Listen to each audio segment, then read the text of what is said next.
Halo, kembali lagi bersama saya di video YouTube animasi mengenai pembelajaran. Hari ini saya akan menjelaskan kepada kalian mengenai pajak. Kalian ada yang tahu nggak sih mengenai pajak? Apa? Kalian tidak tahu ya? Nah, agar kalian lebih paham mengenai pajak dan apa sih kegunaan pajak itu sebenarnya, sebelum kita memperdalam materi kita, saya akan lebih dulu menjelaskan pajak. Pajak adalah kontribusi wajib dari warga negara kepada negara yang digunakan untuk membiayai berbagai kegiatan dan infrastruktur publik. Alasan mengapa kita harus membayar pajak, yang pertama itu merupakan kewajiban hukum. Yang kedua, membangun negara. Yang ketiga, meningkatkan kualitas hidup. Keempat, keadilan dan kesetaraan.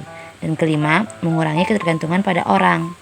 Nah, apakah kalian sudah paham mengenai apa itu pajak dan alasan kenapa kita harus membayar pajak? Kali ini saya akan memperdalam lagi pembahasan mengenai kenaikan pajak di Indonesia. Pajak adalah iuran wajib yang dibayarkan oleh warga negara atau wajib pajak kepada negara tanpa imbalan langsung yang digunakan untuk keperluan negara dan kesejahteraan masyarakat. Terdapat beberapa macam pajak yang terdapat di Indonesia. Salah satunya adalah pajak PPN atau pajak pertambahan nilai. PPN diartikan sebagai pajak pemerintah yang dipungut atas seluruh penjualan dan pembelian barang atau jasa yang dilakukan oleh wajib pajak, orang pribadi, atau badan yang merupakan pengusaha kena pajak atau PKP. Pemerintah berencana menaikkan tarif PPN menjadi 12% pada tahun 2025 yang sebelumnya memiliki besaran tarif PPN besar 11%. Nah, tidak hanya dari itu, kebijakan ini memiliki konsekuensi langsung bagi masyarakat dan pelaku usaha. Kenaikan tarif PPN cenderung meningkatkan harga barang dan jasa, sehingga daya beli masyarakat bisa terpengaruh, terutama bagi kelompok ekonomi menengah ke bawah. Di sisi lain, pemerintah seringkali melakukan bahwa kenaikan PPN adalah langkah yang diperlukan untuk memperkuat keberlanjutan fiskal dan mendanai program-program sosial.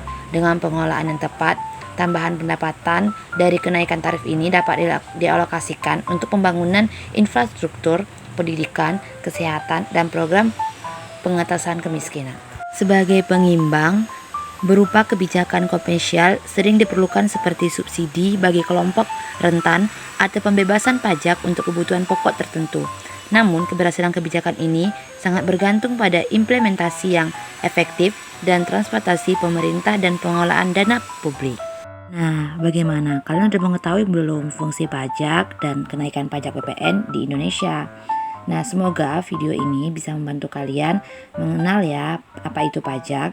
Cukup sekian yang bisa saya sampaikan. Terima kasih.